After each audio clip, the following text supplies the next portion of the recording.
Good evening, everyone, and welcome back to the Six Sided Scholars. This is your TNA pay per view post show here at BC Wrestle Pod.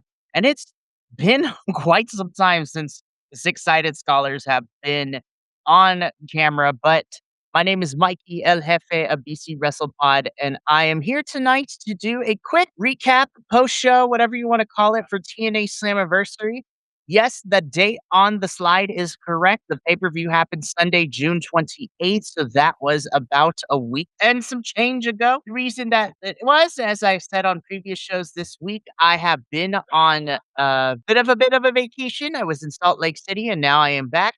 And I'm here because I want to talk about Slammiversary because this definitely, I have to say, I still am a little worried for TNA's future as somebody who's been watching this for, you know, since the pandemic era. I fell in love with TNA during the pandemic era.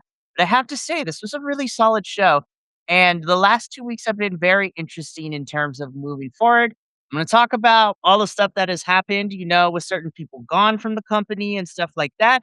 You also might be throughout this review, me looking down while I am talking. It is because I am also trying to read my notes and I am also trying to make sure that, I'm making sure I'm doing all the stuff that needs to be done because I'll be out again next week. But without further ado, let's get into it. But actually, before I do that, you already know this intro. You can see us go live on pretty much every streaming site. So you can pick one and watch us there or wait for our edited review that goes up 24 hours later. We have merch at our store, bcwrestlepodshop.fourthwall.com. We also, of course, have social medias at BC WrestlePod, in which we have, report cards, previews of most of the major US and some international based weekly television programs. So that's always a good time for sure. Yeah, we have a little coffee pot too if you want to help donate to the cause and all that good stuff. So that would be fun. Alrighty. But without further ado, let's just get into it, shall we? Because we do have a lot to get to. Excuse me, it's been a busy day here, but it's been also really hot, but we're going to make it through. Alrighty, let's get into this. So, like I said, I am going to be here to cover the TNA Slammiversary pay per view that took place Sunday, June 28th. We have two matches on the pre show to talk about. And then we are also going to get into the main card as well. So without let's us begin. So on the countdown show, there were two matches to talk about. So we're going to talk about this one first. So this was a triple threat match between in the knockouts division. So this was Indy Hartwell versus Mara Sade versus Elena Black. Now, these three have kind of been around each other for a little bit, and they've kind of been swarming around each other, and they've kind of been beefing in similar capacities. And so everything just kind of came to a head for this one. I'm not going to lie. I said this along with Radio Will as we got closer to Slammiversary and even on our Go Home show. These three have kind of been circling around each other, but they're not really been doing much outside of fighting each other on and off. I thought this should have been for a number one contendership match, but that is definitely not the case here. But I will admit, it wasn't the worst thing on the planet.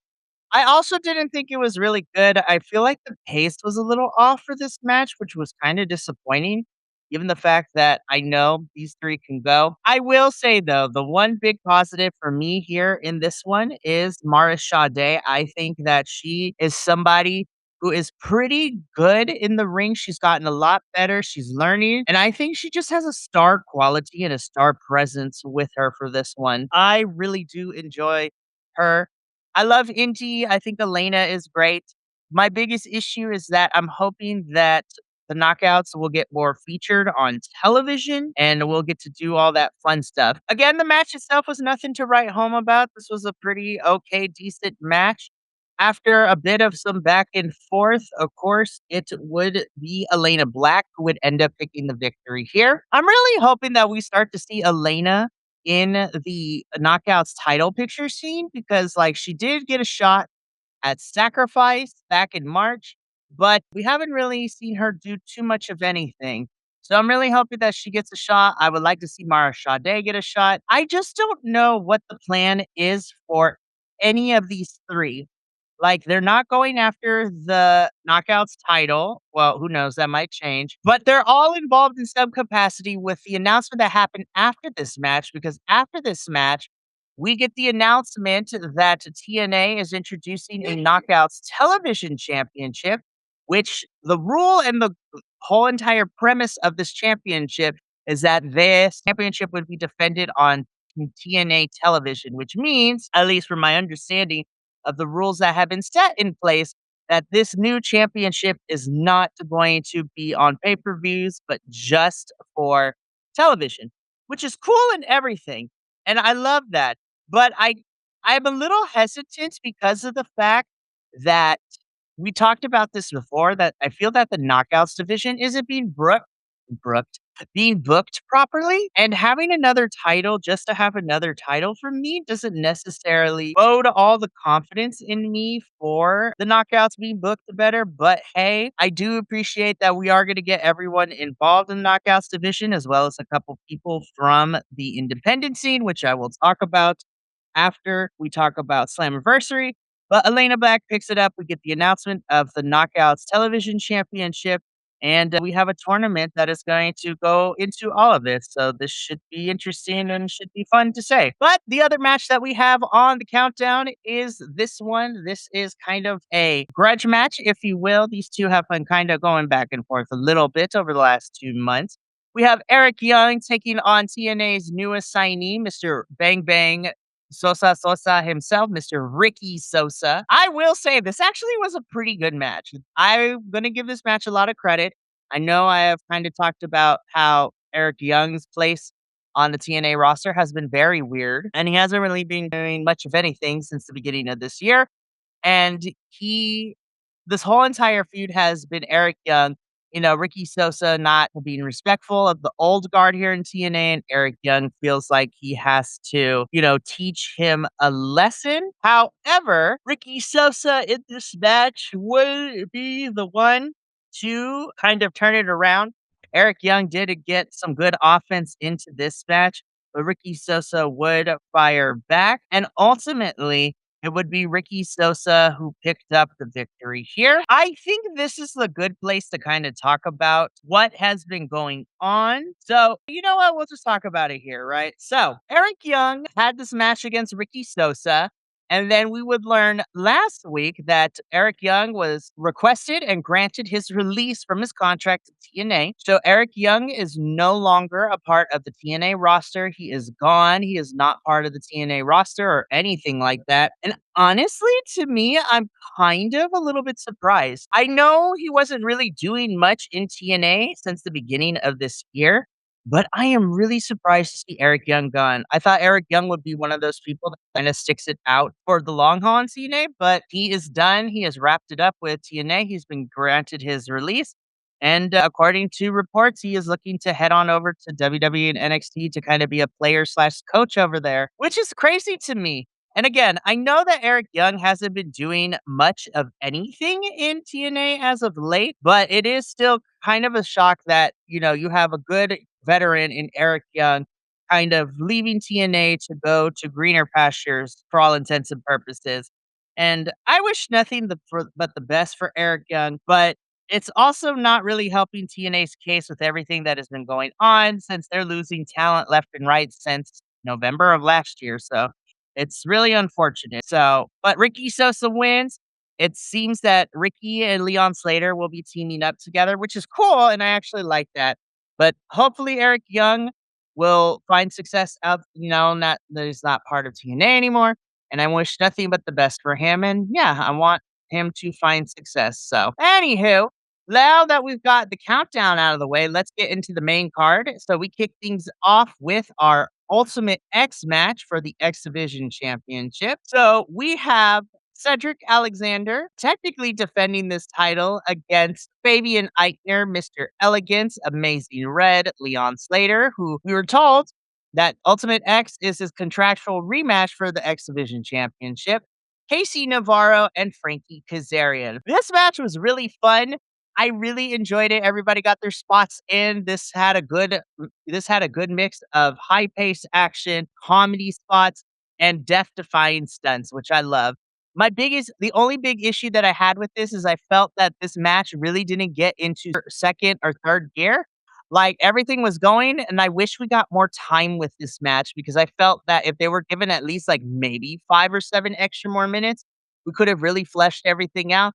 But for what we got, this was amazing. Amazing Red and Leon Slater, were the last 2 towards the tail end of this. It looked like that one of them was going to win. Leon Slater ends up grabbing the title, and as Leon is getting ready to fall down onto the mat, Cedric Alexander comes and swipes the title away from Leon and thus retaining it through shenanigans and trickery. So your winner and still champion is Cedric Alexander. Now, when it comes to the championship, we did have number one contenders like multi-man fatal like elimination like match within the last 2 weeks. Fabian Eichner won the number one contenders match, so he will be facing Cedric Alexander for the title in the future. So it should be fun. Now, after the match, though, Frankie Kazarian gets on the mic and Amazing Red is still in the ring. And Frankie is the one to let Amazing Red know that at a Bound for Glory in October, Amazing Red will be inducted into the TNA Hall of Fame, which I love for Amazing Red. Incredible wrestler, crazy fun career in TNA and outside of TNA.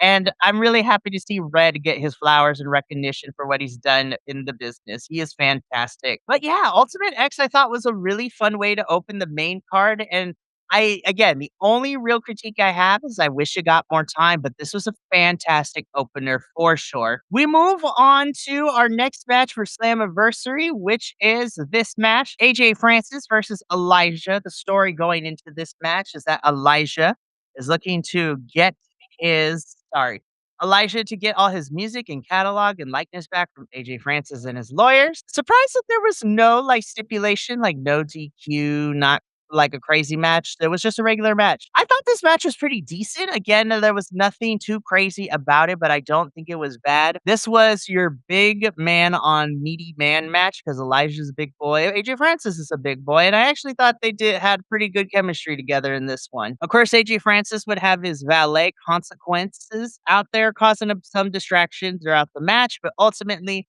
Elijah ends up picking up the victory against AJ Francis. He gets his guitar back, his music catalog, his likeness, all that stuff. And this was a silly story going into Bound for Glory, but sometimes wrestling just needs to be silly, and we don't need to be serious all the time, honestly. This was a pretty good match. Again, nothing to write home about, but I thoroughly enjoyed this match. And I had a blast with this one. And it seems that Elijah is heading into another feud very soon. So that should be fun as well. And so is AJ Francis. So it looks like it's AJ and Moose and Frankie Kazarian in some capacity. So should be pretty fun. Now we're going to move on from this particular match and we're going to go into our next one, which is for the Knockouts Tag Team Championships. Of course, this is the Elegance brand versus Rosemary and Allie, who are going by Demon X Bunny. So, really fun match. I actually really enjoyed this one. Again, we had some comedy spots. We had some pretty solid wrestling. Again, the knockouts this match didn't go for too long. We got it to at least the 11, 12-minute mark. But I really liked this match and I was really happy with the outcome. Rosemary and Allie are your new TNA Knockouts Tag Team Champions. I just feel really bad for the Elegance brand because since they got the tag titles back, they really haven't defended these titles all that often, and they really haven't been giving much of a storyline either. And that's kind of unfortunate, and I really want that better for our knockouts here in TNA. But would be remiss to say I am if I wasn't happy for Rosemary and Allie getting the titles. I really hope they allow Rosemary and Allie to have a fun run and I want them to actually have a substantial and a decent feud. Like, now that Rosemary and Allie have these titles, I just don't want them collecting dust. I want them to be given a feud to defend the titles against. So I'm really hoping that is the case. Again, nothing to write home about. It's a pretty decent match, but I still had a lot of fun with this, and I was super happy of the outcome of Rosemary and Ali picking up the victory here. After this match, we get into our TNA International Championship Open Challenge match. So Mustafa Ali would be defending his title against an opponent in this open challenge. Now, we learned prior to this match on the Countdown show, we learned that Santino and Daria Ray have both found opponents for Mustafa Ali. And Mustafa was told on the Countdown show that his match would now be a triple threat.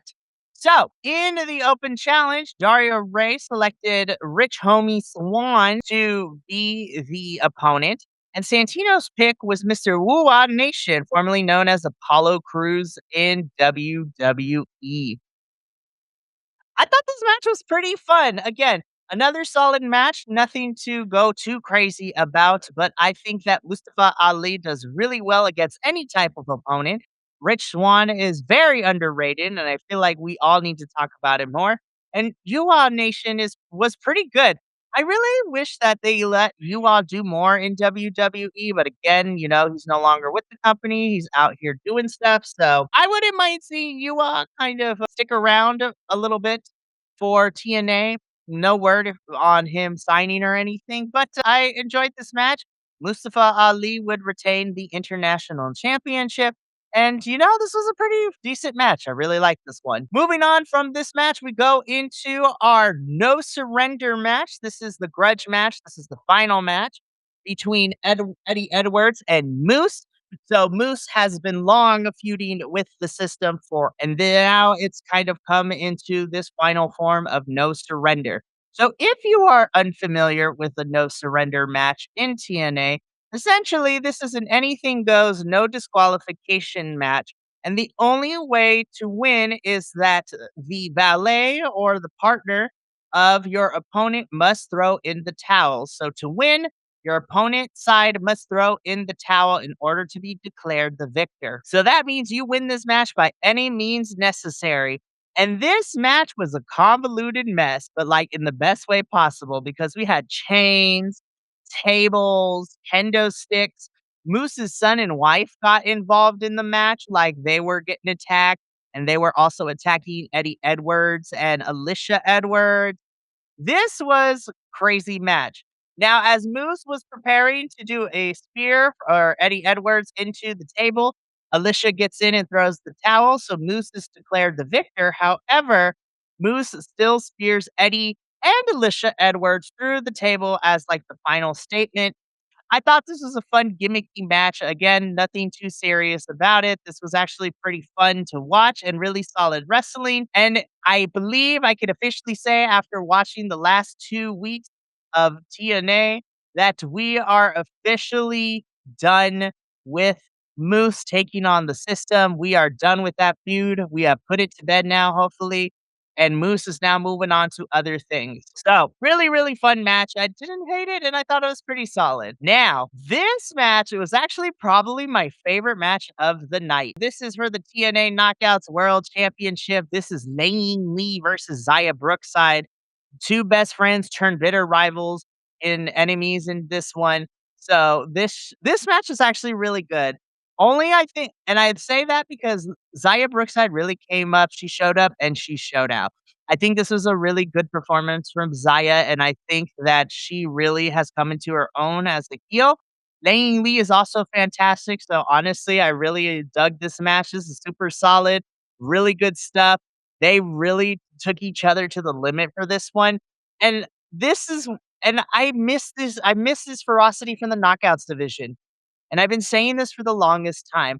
I feel like once we lost Tiana and Jordan and Trinity, because they moved on to other green pastures, and also like Killer Kelly and also Masha Slamovich. So Masha kind of did it to herself with everything that transpired with her ex-partner. But I've been missing the intensity and the ferocity and the craziness that the knockouts division can do with this championship. And we've seen this title be held by NXT stars, and not really being given to our knockouts. So I'm really happy that we had an actual TNA knockout versus TNA knockout match for this championship. And this would be fantastic. Zaya Brookside would win this match, and she is our new TNA Knockouts World Champion. And she defended the title again against Laying Lee in a rematch last night in a no DQ match, which was also really good. And so Zaya Brookside is the new face of the TNA Knockouts division as champion. I'm looking forward to seeing where it goes, and I'm wondering what we do with Laying Lee next as well. So, really good stuff. This is probably my favorite match of the entire night. Now, from the gimmick and the sports entertainment portion of this match, this also was a really fun match. We get a ladder match for the TNA World Tag Team Championships, the system defending the titles against the Hardys, the Righteous, and the Great Hands. Spots were fantastic. This was a really fun sports entertainment match. Bear Bronson bringing a little bit of his, death wrestling, into this match. The Righteous doing great. Great Hands were fantastic. The only problem that I have, and I know we say this all the time, but I don't understand why the Hardys won these tag team titles. I really do not. And I'm gonna tell you why I asked this question. TNA, at least in the men's division, like for some odd reason, we have built the tag team division against the Hardys. Now, no shade.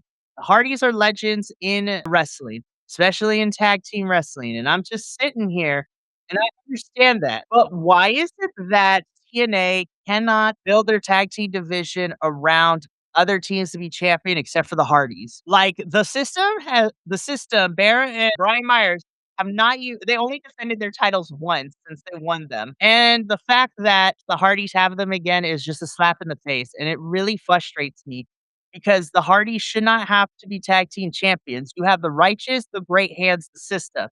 You have enough men's tag teams to build champions around a team that is not the Hardys. The Hardys do not need the titles at this point.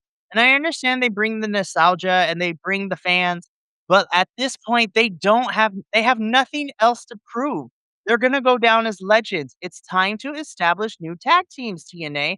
And I am going to be frustrated and mad about that because I want to see these tag teams, these newer tag teams, these tag teams that don't get these opportunities to get a shot to run with it. The Hardys don't need it, man. You could tell I get passionate about this.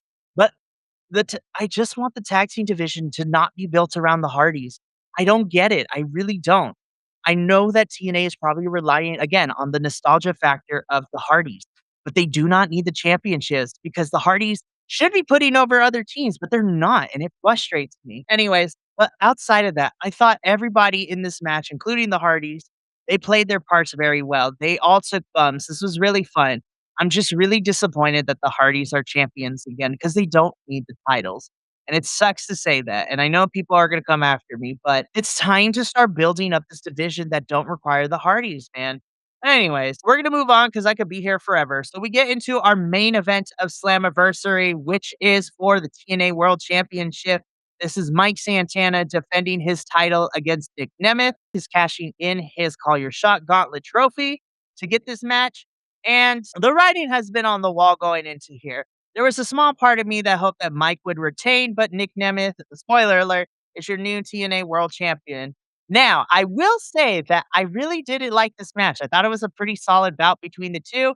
Again, not the craziest or not the most insane match of the card, but I thought this was a really solid bout. They both brought it. And with the news that, Mike Santana was getting ready to finish up, his contract was coming up in July, I figured that Nick Nemeth would win, and that she sure enough did. So Nick Nemeth is currently our TNA World Champion.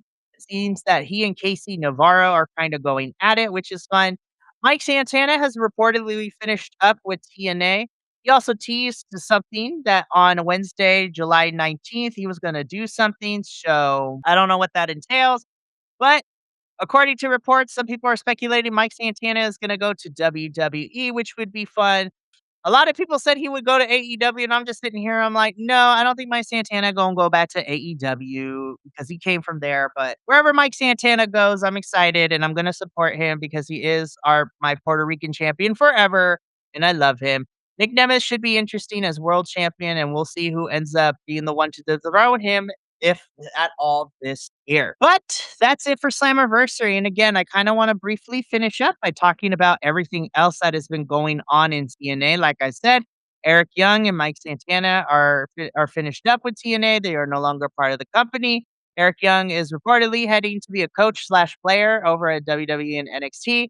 Mike Santana, don't know where he is going to end up, but it's some good stuff as well. Leon Slater and Ricky Sosa are looking to become a tag team, which would be fun.